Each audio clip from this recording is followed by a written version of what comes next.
Hello and welcome to another Global Wonks webinar. Welcome to all our experts, clients and other members of our community from around the world, and thank you for joining us today. We're back. We took a bit of a break. We wanted to essentially think through how we can make this webinar series most impactful. We started it because we looked at what was happening around us with the coronavirus, and like many other organizations, wanted to communicate to our audience and our community how the novel coronavirus and the COVID-19 pandemic will impact a real broad set of industries and sectors around the world. Now, in reconsidering the way we approach the webinar series, we believe that even if the numbers begin to come down and cases thankfully go down across a number of countries, that the impact of this virus, both directly and indirectly, will unfortunately permeate for a while yet. So we want to create a sustainable venue for you all to think about and listen to experts talking about the impact of the pandemic, not just today, but in the months and years to come. And so we are going to be switching to a once-a-month schedule, and we'll be changing the webinar time from an hour to 30 minutes. This won't impact how long the speakers deliver their remarks for or the Q&A session, but it's aimed at streamlining the event and making it more digestible for you all. So with that said, let me welcome our speaker for today, and we're delighted to be joined by Cat Tully, who is the founder of the School of International Futures. Cat has extensive experience as a practitioner, helping both governments and civil society, as well as businesses, to be more strategic, more effective, and better prepared for their future planning. Prior to setting up the school, Cat was strategy project director at the UK Foreign and Commonwealth Office and senior policy advisor in the Prime Minister's strategy unit under Prime Ministers Tony Blair and Gordon Brown. Before working in government, she worked in strategy and international relations across the non-profit and business sectors at organizations such as Christian Aid and Procter and Gamble. Cat has also worked for the UN and the EU Commission, as well as the World Bank, and has degrees from Cambridge and Princeton universities. Outside of this, she's a trustee for the Foundation for Democracy and Sustainable Development, a global board member of Academics Stand Against Poverty, a member of the United Nations Learning Advisory Council for the 2030 Agenda, and a member of the advisory group of the British Foreign Policy Group. Before I invite Cat to begin her remarks, let me just remind our audience that they can submit their questions for Cat using the Q&A tool at the bottom of their Zoom screens. And we look forward to an engaging session over the course of the next 30 minutes. So Cat, the floor is yours. Thanks very much. Well, good afternoon, good evening, and good morning, I guess, everyone. Thanks, Bilal, for bringing such an interesting audience together. I really pay tribute to your success at Global Wonks and your objective to both shape the future of work and also democratize knowledge. I think that's very mission aligned with some of the work that we do, as I'll get into through my comments. But first of all, thanks to everyone to join for this opportunity to discuss with you what I will be focusing on, which is around how strategic foresight at this time of crisis can help build resilience and agency. And I will focus, I guess, on three key points with an emphasis on the first, which is, first of all, that we need tools to help us navigate what is a contradictory and uncertain operating environment, where the crisis appears to both collapse the future and also open it up. That's point number one. Point number two is that it's insufficient to detect the signal from the noise when you're looking at the future and scanning the horizon. You need to also build the ability to act on the signal. And this is an institutional and cultural question around how we can build future prepared organizations and sectors. And then thirdly, we believe that intergenerational fairness is going to become one of the defining features of this era. Questions around distribution of the burden and the costs of COVID are going to become increasingly important in our politics. And I wanted to share with you a little bit of foresight work that we're doing in this space. So a few additional comments about myself, although, Bilal, that was a very rich introduction, thank you. I wouldn't call myself a futurist, more of an emergent strategic planner. And in all those roles and sectors that I've worked with, there was something that was constantly I observed, which is that there is no lack of insight about the future. It's not really a supply issue, it's a demand issue. It's how do you use those insights to make better decisions today? And so that's what School of International Future does as practitioners in policy planning and strategy for future generations. We both, for example, look at the future of the higher education sector in Malaysia. We help the government of Oman develop participative scenarios about 2040 with young citizens. We help IATA, the International Aviation Transportation Authority, think about, well, what does the future of the aviation industry look like? We look at what's the future of the human rights sector, as well as even smaller sets of issues that are very important to all of us, for example, the future of mental health. But a few reflections on this endeavor of and discipline of foresight before I kick off my comments, which is, what is it, this strategic foresight toolkit, approach, and why is it different to traditional planning and forecasting? Well, first of all, it's, I guess, the difference between sitting in 2020 and incrementally looking out and forward to letting 2020 go behind, jumping into the future, a 2040 timeframe, and looking back and opening up the different pathways of how you might have got there. So Marie Conway talks about this as being a systematic way of engaging with the future, and it is basically a tightrope walk between the posture of saying it's all so complicated that we just should muddle through, versus we're also absolutely not saying that this is a forecasting and prediction business, because that is not effective straight line trends analysis in conditions of uncertainty. So although there are no facts, you can harness drivers of change and develop systematic insights and understand and explore disruptions to build alternative views of the future that challenges the official future. And I think that's the real benefit of it, is to really challenge what people otherwise would assume is the status quo. And you do it, and you have three benefits from it. There is a normative act of agency. You think about what is the future that you want, the visioning. You manage risk. You prepare for futures that you don't want, but that you need to prepare for. And can you build agility? So an example of that is some work we're doing on national strategy for next generations in the UK. A once in a generation opportunity in the UK at the moment to really think about the UK's role in the world and what the UK might look like in 2045. Now, the UK, like other countries and institutions and organizations, is an environment taker on the whole. We can't really shape how emerging technology or the demographic growth in Africa or how planetary boundaries are affected. We can't really affect that much. So we are very much an environment taker. We need to prepare for different kinds of worlds. Have we transitioned to a post-carbon future in 2045 or not? What does the geopolitics look like?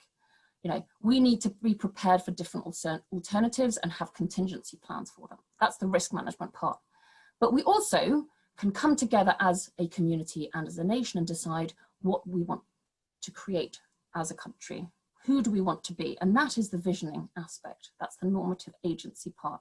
But of course, actually, the very act of having these conversations about 2045 in 2020 builds your ability to look out and forward as a civil service, as a community, as a set of industries, as leaders, as civil society. So all together.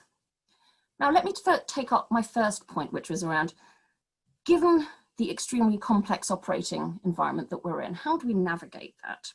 And how can strategic foresight help us in this? Because the signals are there, but what you find is domain experts tend to be out of their depth. So you have, at the same time, people predicting inflation is going to go up, and then you have experts predicting inflation is going to go down. What we need to do is we're going through at the moment a full ecosystemic transformation, and we need tools to help us think like that. Think in terms of an ecosystemic approach and the interdependencies across different domains. How does conflict affect with the environment? How does values impact politics? And collectively, what you've seen is that pandemic seems to have really accelerated current underlying systemic trends. So that's long run low growth, growing wage and social inequality, power moving from nations to cities and from mass to personal media. We are seeing the decline of the post-Second World War representative democracy governance system, declining oil markets, value shifts, planetary boundaries being hit, etc. But you see, when crises happen, when the timeline collapses, futures we think are long away happen all of a sudden. A great example of that is something by a colleague of mine, Roger Dennis, who was working in the early 2010s in New Zealand, looking at the health system there. They were looking out to 2025, saying, you know, long run, we're going to have more need, less workforce, less budget. Let's start preparing for that. And then the earthquake happened. And in 90 seconds, something that they thought were 14 years out suddenly happened overnight. And the organizations and the health sectors that he had been working with were much more prepared. And I think this kind of the future collapsing inwards is something that is very salient to the financial industry at the moment, where I think midterm scenarios have suddenly become short-term scenarios, etc. But at the same time, the stopping and the COVID-19 stopping and disruption in major sectors at the same time means that there is space for agency and influence. And the need for that vision, government involvement, investment, regulation means that we can start thinking imaginatively about how do we account for work now that we realize the value of perhaps low paid professions like teachers, shop workers. It's made visible all that invisible domestic work that's so important to enable us to all work from home. How do we account for that differently? What about the circular economy and logistics? How do we take this opportunity to kind of reframe a much more environmentally friendly approach? How do we rethink our cities and transportation networks? So imagination and vision is going to be extremely important in these moments. And those are two words that are quite rarely used when it comes to planning processes, but strategic foresight has lots of approaches that can help on that.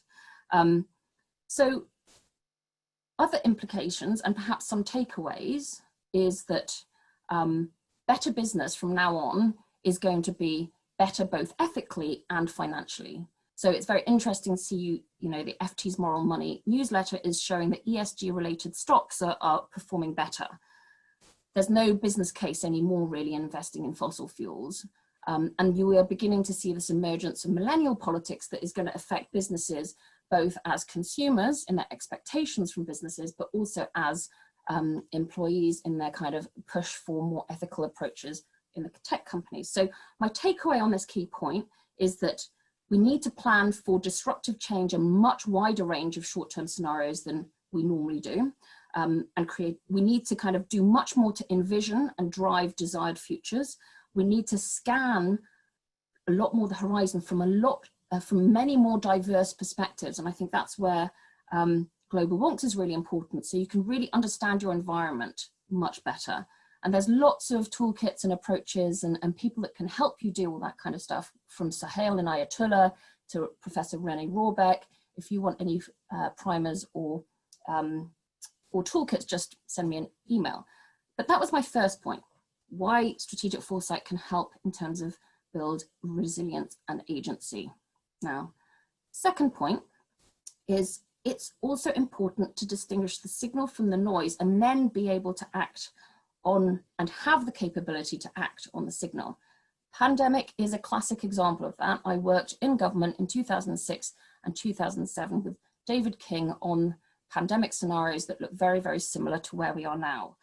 Similarly, the Konica Minolta versus the Kodak story, both saw changes in their industry happening and actually shaped them. One of them was prepared for it, the other one wasn't.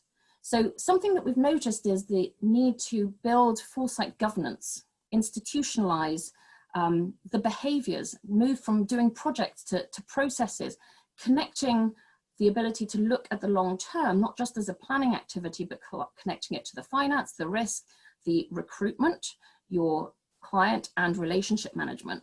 And the good organizations and countries that do this well, from Shell to Singapore, to Wales, to Finland, etc., do this in a very interesting way to kind of build the culture of long-term thinking. So and governments are actually quite analogous to companies. You need the treasury to connect to the executive. You need the parliament, you need your staff and your civil service to actually feed in and provide insights. You need the audit commission in the UK or the US, for example, the GAO or the NAO, to think and oversee that the rest of the organization or the rest of the government is actually making the right decisions. Maybe you even need a chief financial officer, and potentially, I think it's an excellent idea to cross-fertilize and do this kind of thinking across different countries or across a particular sector. And you'll find that industry bodies, for example, IATA, MPA, the Major Projects Association, tend to be really good places to do that joint thinking collaboratively across the organizations, across the sector, so you can then take the so what conversations back in-house, but you've done your collective thinking together. So finally, intergenerational fairness, a few minutes on that. I think many countries around the world are increasingly realizing that young people are concerned about the debt of pensions, well, the lack of pensions, the lack of ability to get onto the housing market, and concerns about environmental costs that they're going to have to take forward. This picture is not the same in different countries. Obviously in Singapore, the older generation were the ones that transformed the country into a wonderful country in which their grandchildren now live in very well. But there is a sense that, especially with COVID-19, with the very different impacts in terms of health and vulnerability, but also the fact that the economic costs of rebuilding after COVID-19 are going to be paid off for generations to come. Concerns about who is actually paying for what decisions is going to become increasingly politically important and salient. Already with Extinction Rebellion last year, concerns about legacy, and Greta's case kind of raises that issue. Now COVID-19, I think, is going to put all of that on steroids. And the ability for a government or a business to be able to say, I am proposing this proposal, this policy, this idea, and I have assessed its impact and it is intergenerationally fair. I'm not kicking the can down the road. I'm not mortgaging my children's future or my children's children's future. This is a fair policy. That ability is going to be really important. And that's what we've been working on with the Gulbenkian Foundation in Portugal over the past 2 years. And I can share that information with you. So I will probably stop there. This is important at the end of the day, because I see my endeavor, Strategic Foresight, not as the activity of looking at a shiny ball that's out there, calibrating it, measuring it. The future is there to be examined and analyzed. No, the endeavor of engaging with the future is much more analogous to looking in a mirror, and you're identifying whose voices can you bring into that conversation. And the periphery, people who don't always dominate the Horizon 1 conversation, is really important to bring in. We are decolonizing conversations about the future, and that is something that we are running a next generation foresight practitioner network on. And I think that is very, very analogous with your mission, Bilal, at Global Wonks. Thank you.